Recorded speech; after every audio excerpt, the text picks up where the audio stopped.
The following is a presentation of the Missouri Sports Network.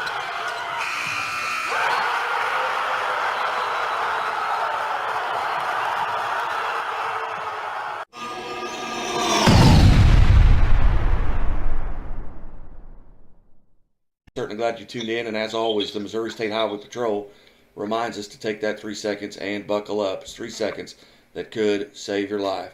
Well, this is something I've worked on now for about 5 years. An opportunity here to go back and kind of relive January the 18th of 1998 in the Tournament of Champions. And Teddy Dupay and Scott Brakebill are along with head coach for the Bolivar Liberators, Darin Archer. And Teddy, first off, hey, thanks for being part of the show today. Oh, sure thing. This is cool. I'm glad you guys asked me to jump on. And Scott Brakebill, you as well, and you are quarantined there, in your pickup right now. Yep, this is my home for a few weeks, I guess, working out of the truck. But thanks for having me on as well. It's always good to rehash some good memories. Yeah, Coach Archer alongside here, and we're maintaining as much social distancing as we can. But Darin, thanks for coming by today. You bet, my pleasure. And Teddy, we were talking a little bit off the air, but going back to that winter of 1998, what are some things that really stand out to you about the Tournament of Champions? Really impressive, and like I said, this is cool to be talking to you guys so long later. I remember, it was just an unbelievable tournament. They treated us really well. We went to a lot of places to play that year. We were like a circus sideshow, and it's because we were fun to watch. But, we were saying as kids, anytime you had a packed house, that was great. Anytime you had baskets that weren't attached to the ceiling, that was really great. Anytime you had seats with fans on all four sides, now you really thought it was playing big-time basketball. So it was a lot of fun. The games were great, high-quality basketball, knowledgeable fans. But as we were talking about, some of the things I most remember were the things that didn't happen on the court. And that's kind of the beauty of youth sports is, building friends, building relationships, learning the life skills that are going to last you forever. So great tournament, but a great experience overall. And Scott, you would actually play in that facility later as a collegiate player, but going back to that year in 1998, what are some memories that stand out to you? Well, obviously living in this area, we were very familiar with the Tournament Champions. Most of us got to go to it growing up, and just to hear Bolivar's name be announced to play in that tournament, it was a year-long, build up and anticipation to be able to step on that floor. We've had some past experiences and success on that floor, getting to play the Blue and Gold tournament every year, and previously winning it the year before. So we had some success on that floor, so we were excited, and obviously to hear what names, what teams from where across the country were going to come, and even just for us to get to see and watch them play was exciting. But to actually step on the court and get to compete and show everybody, our skill level versus theirs was, it was amazing. And Coach Archer, that we were visiting, you've been here a little while, and just talking about some of the things that stand out to you about that particular Tournament of Champions. Well, just the quality of tournament and the quality teams that they bring into that tournament, and the first-class job that they do in running the tournament. And it's really neat to see how it's evolved over the years. And I think CBS Sports broadcast some of the games now, and so it was a big thing back then, and it's grown even bigger and better currently. So as a coach, you're coming in, you've got Teddy Dupay, the leading scorer in the country. Mm-hmm. What are you doing to prepare for Mr. Dupay? You don't. I told our guys at the beginning of the tournament, and Scott may remember this, I said, hey, this is probably the only time during the season we're going to play as underdogs, so enjoy that moment. And I also said, let's do something to put our name in the record books. And little did I know that after that game, I think there were 8 or 9 records broken in that single game. And now when I told our guys that, I didn't want the versus Bolivar to be at the end of that record, but quite a few of them were. But it was an awfully fun night. as you look back, Teddy Dupay, on that night, you had 52 points, which is still, or 58 points, I'm sorry, which is still the tournament champion single game record, as well as you had 38 points in the game against Hartville, so 129 points in the tournament, which is also still the tournament record. What about that night stands out? You had 13 threes, which is also a single game record. What that had to be exciting. Yeah, well, if I remember, wasn't the old record before that game? Didn't we both break it? Didn't Scott and I both break it that night? You did. Yes. Yeah, pretty neat, I think. Yeah, I can remember you guys maybe meeting at half court and shaking hands, and I was sitting next to a guy named Dwayne Banner, and I said, "There's 100 points at mid court right there, just between the two of you." What was it like during the game? Did you have much interaction? Yes and no. I think we were. It's kind of hard to explain. Scott will understand. Rarely, when you're a guy like us, do you really run into somebody who's willing to step up and fight back? Like, everybody's motivated at the beginning, but then once you start doing what you're doing, it doesn't take an opponent very long to realize they're overmatched, if that makes sense at all. You take somebody's will to fight. I can count them in my head, how many times we've run into somebody who was equally as good on the other end. And gosh, one time I think of a guy, Mateen Cleaves, when they beat us in a national championship game. I knew he was good. I knew he was strong. But then once we got out there and you really saw how people respond to him, how much command he had, how much respect he had from his coach, you knew you were in for a big fight. And he would tell you the same. You remember those people who really earn your respect, because of their quality. And I think that's something that sticks out in the game. The other thing is that, guys fouled me on every single shot. Refs were not giving us the calls. Do you remember that? Is that the case, Scott, where you guys fouling them on every shot? Oh, absolutely. And luckily for me, we like you asked about if we had any interactions on the court. Luckily, I didn't have to guard him. I was a big guy, so I think we threw everybody else, including the water boy, out there trying to guard him, and we double teaming him, and we still couldn't stop him. I think it was I don't even know who it was, but I think we poked him in the eye once, and he still made it from half court. Someone hit him in the stomach, and he still made it. It just continuously throughout the game. Once he started going, it was obvious that there wasn't much that was going to stop him. Scott, you're absolutely right. I finally gave up and tried to double team him and put Andy Ruth and Michael Katrash on him. And if you guys remember, the old coaching boxes were right there at the end of the bench. And Teddy, we were double teaming you, and you pulled up. I swear I could have reached out and touched you. You pulled up. One of my kids hit you in the stomach. The other one's poked you in the eye, and you still hit the three. And they both looked at me, and I just shrugged my shoulders. I said, "Guys, I don't know what to tell you." Oh. Well, I got to tell you, I still play every day. I'm still working, trying to get better. Got to improve my shot and my skills, because the old body, it slows down a little when you get old. Well, and Scott, and a question for both of you. We'll start with Scott. Talk about some of the teammates that you had back then, and their experience and what it was like to be able to enjoy that atmosphere. Even though that was a fifth place game, it was a tremendous atmosphere. But that just the guys that you shared that atmosphere with. It was, and really, for us, we were all kids that grew up together for the most part. So we've been playing together for years, and to get to step onto the court, and we knew it was going to be our last game at the tournament champions. We wanted to, like Coach said, we wanted to put our stamp at the tournament champions as a local team that stood up to this competition. And little did we know what we were actually getting into. We knew that they were going to shoot the ball as quick as they could. So we said, all right, we're going to fight back. We're going to go right back at them.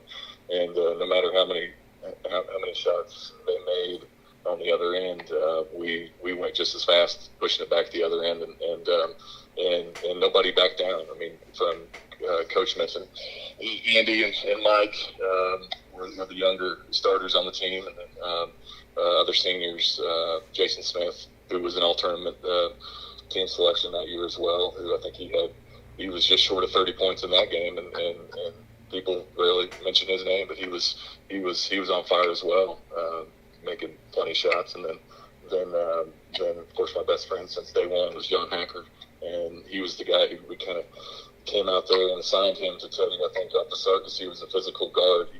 He was big, strong, quick enough, and I think Teddy got him in 2 quick fouls, if I'm not correct there, Coach. But that's when we had to kind of shift our game plan. When John got a couple fouls and pushed some other guys over, and then we just continuously kept moving across the board. But again, another stat that I think that people forget about that game was, I think Bauer still holds the assist record in the tournament champions. Is that right, guy?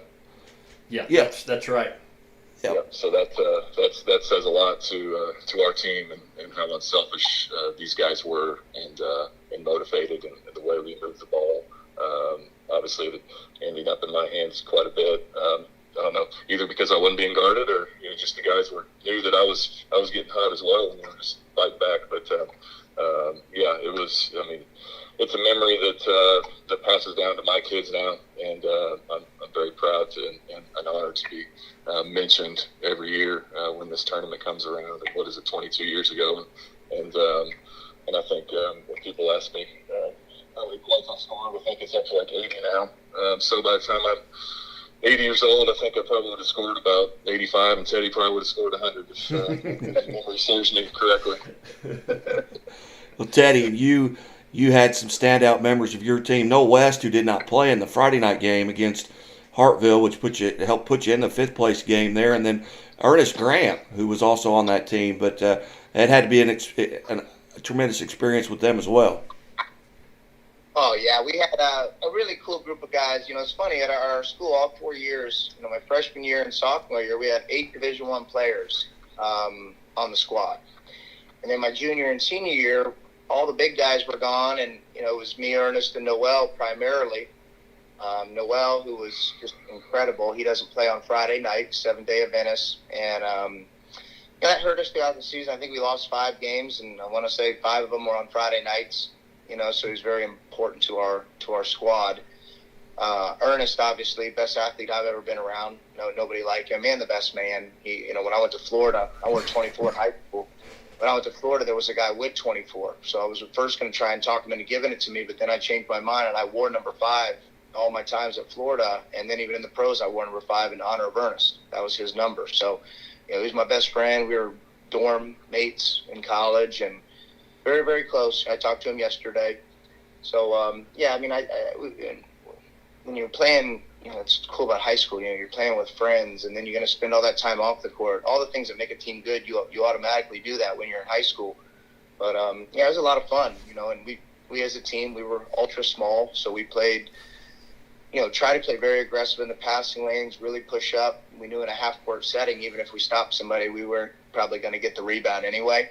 So we just kind of calculated if we can go out, really pressure the ball, see if we can get people dribbling up the sideline, get them in a speed dribble. If we could force turnovers, it was worth taking that risk because we could convert it on the other end in transition, and so we'd give up buckets. But I think when a team was willing to pass the ball, which a lot of young point guards are not, we pressure them, they try and dribble through it like they have something to prove, and once we get them in a speed dribble, they're in big trouble. But yeah, when a team's willing to move the ball, pass the ball, and be unselfish, it opens us up to giving up a lot of buckets, especially around the hoop. So, we were just looking for ways to win. That's a lot of fun, but we were small. We were real small. 198 points scored, I believe, that night. So everybody got the ball up and down the floor, and like Coach Archer mentioned, that the 9 or 10 records, single game records, broken in that game. Not to mention the total points in the tournament, which Teddy set. But when you leave there, you come out of that Tournament of Champions experience. Kind of give us an idea of what the rest of each of your seasons were like, and we'll start with Scott. I'd like to not remember the end of your season. You're talking about it. I share that thought, Scott. Yeah, Coach Dennis did look hard talk about to this day, but we had an amazing year. We had an amazing career there in Bolivar, really leading up to many more successes and great teams after our success. But we obviously our only losses to throughout the season were during the tournament champions that year up until the very last game of the season, which most of us remember. We lost in the district championship to Nixa. So that's kind of how it ended. It ended bittersweet, but that's still not easy to talk about 22 years later. But it's great to remember the great times that we did have and the amazing team that was on the court from top to bottom. And Teddy, what was your remaining season like? That whole year was really cool. Like I said, we traveled a lot. We played in the KMOX in St. Louis, played in Springfield. We played in City of Palms Classic in Fort Myers, obviously. We played in the Hooters event. We played several just really big marquee events. So the whole year was really fun. After that year, I would go on later in that season to break the all-time Florida scoring record, and that record's still there too. And so that was pretty neat. We went on throughout the season and made a great run deep into the playoffs all the way to the end. But then we ended up losing to Miami Senior High School, who Frank Martin was the coach. He's coach of South Carolina now. They had Udonis Haslam, Wright, Sylvan Robinson, Antonio Latimer, Steve Blake. Basically had 5 NBA players in their starting lineup. But luckily, I got 3 of those guys to come with me to Florida on our team that won, SEC championships and went to the Final Four and stuff like that. And that's how we ended that season, number 2. And the same thing we did a few years before against Vince Carter and the crew. We were ranked 6th in the country. We lost in a state championship to Daytona Beach Mainland. So, then we finished 2nd when I was in college. We lost in a national championship game to Michigan State. So, if you listen to my dad, he'll tell you I'm the best loser in the country. Well, did you guys have an opportunity, after that historic night, back in '98?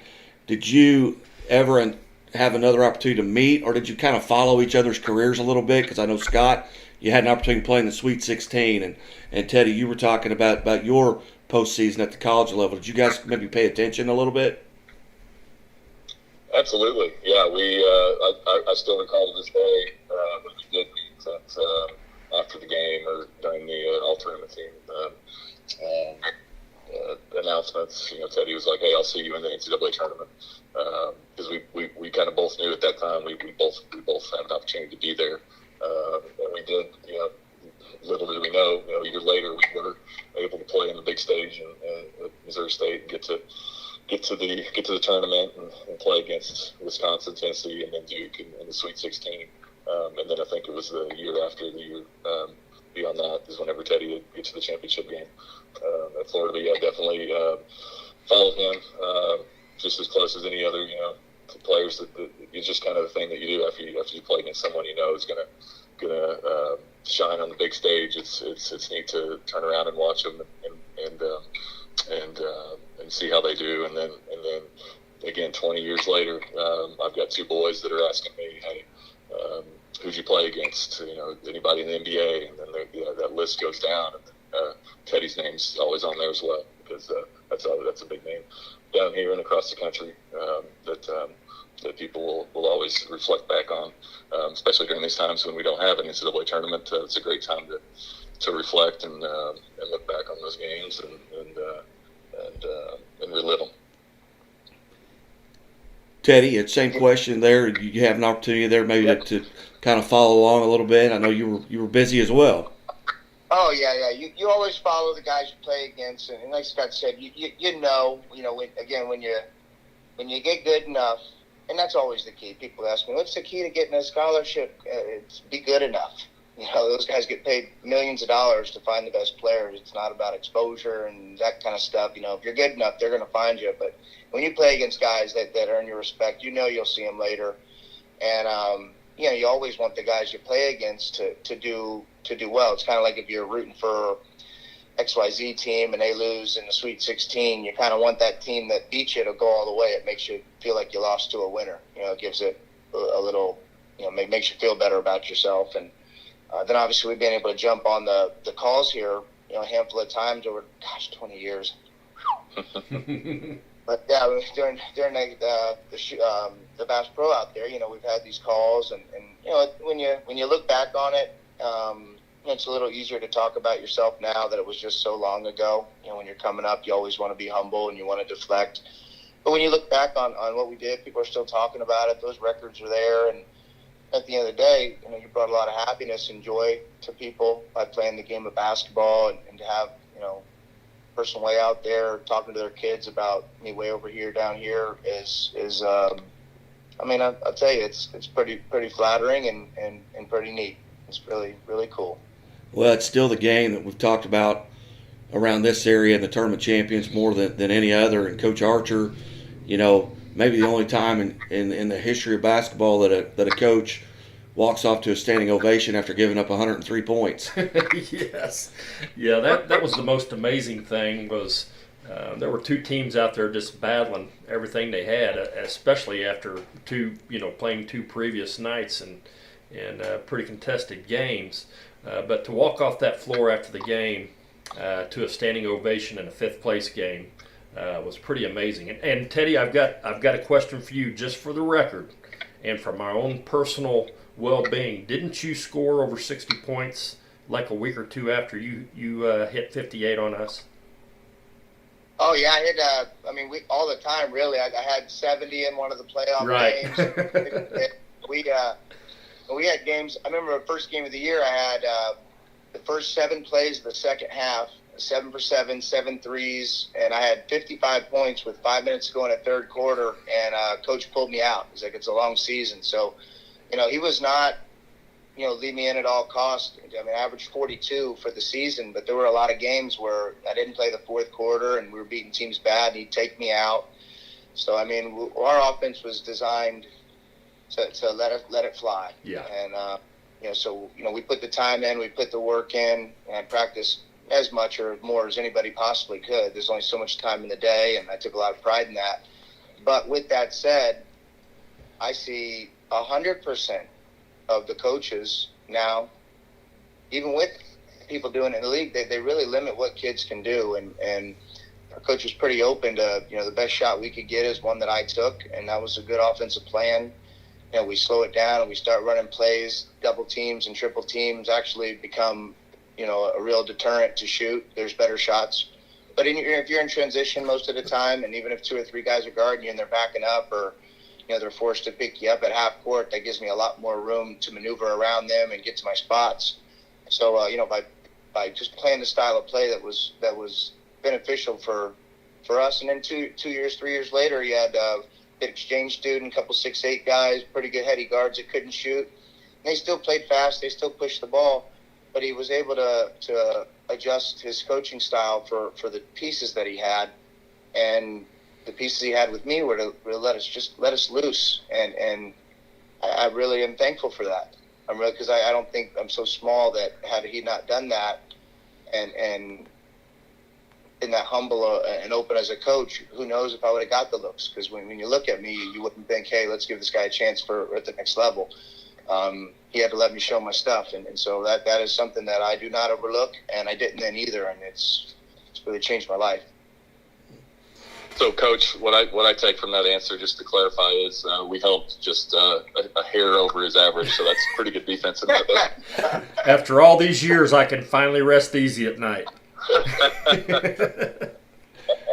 Wow. Hey, Let me ask you guys this. Do you have I know this seems crazy. Is there a video of that game? There is, and I'm trying to track it down. There's a couple players that I think may have it. I'm still trying to get in contact with them, and hopefully we can get that back out and get you a copy of it. That's how long ago it was. I got a lot of games like that. We played Compton Dominguez. They were number 1. They had Tayshaun Prince, Tyson Chandler, Kenny Bruner, Jason Thomas. I want to say Trevor Ariza was young and on the bench, didn't play. They were number 1 in America. I think we played them. We lost by 1 point in the city of Palms, and nobody has the darn game on film. And that's how ancient stuff is. Crazy. I will do my best to track it down for you. Let's get that baby on YouTube. Let's get some views. You bet. That's right. Well, gentlemen, I certainly appreciate you guys all of you, being generous with your time. This was, it's 25 minutes long, and I could have went 2 hours, but it's fun to look back on, and I really appreciate you guys being generous with your time and allowing me to kind of break into your daily routine. Although people probably aren't doing much right now, but I appreciate it. Sure thing. Thanks for having me. Absolutely. Thank you, Guy, for putting this together. Hey, you bet. Coach Archer, thanks as well. You bet. Thank you. You bet. We're going to step away, take a quick time out. This has been a presentation of the Missouri Sports Network. Thank you.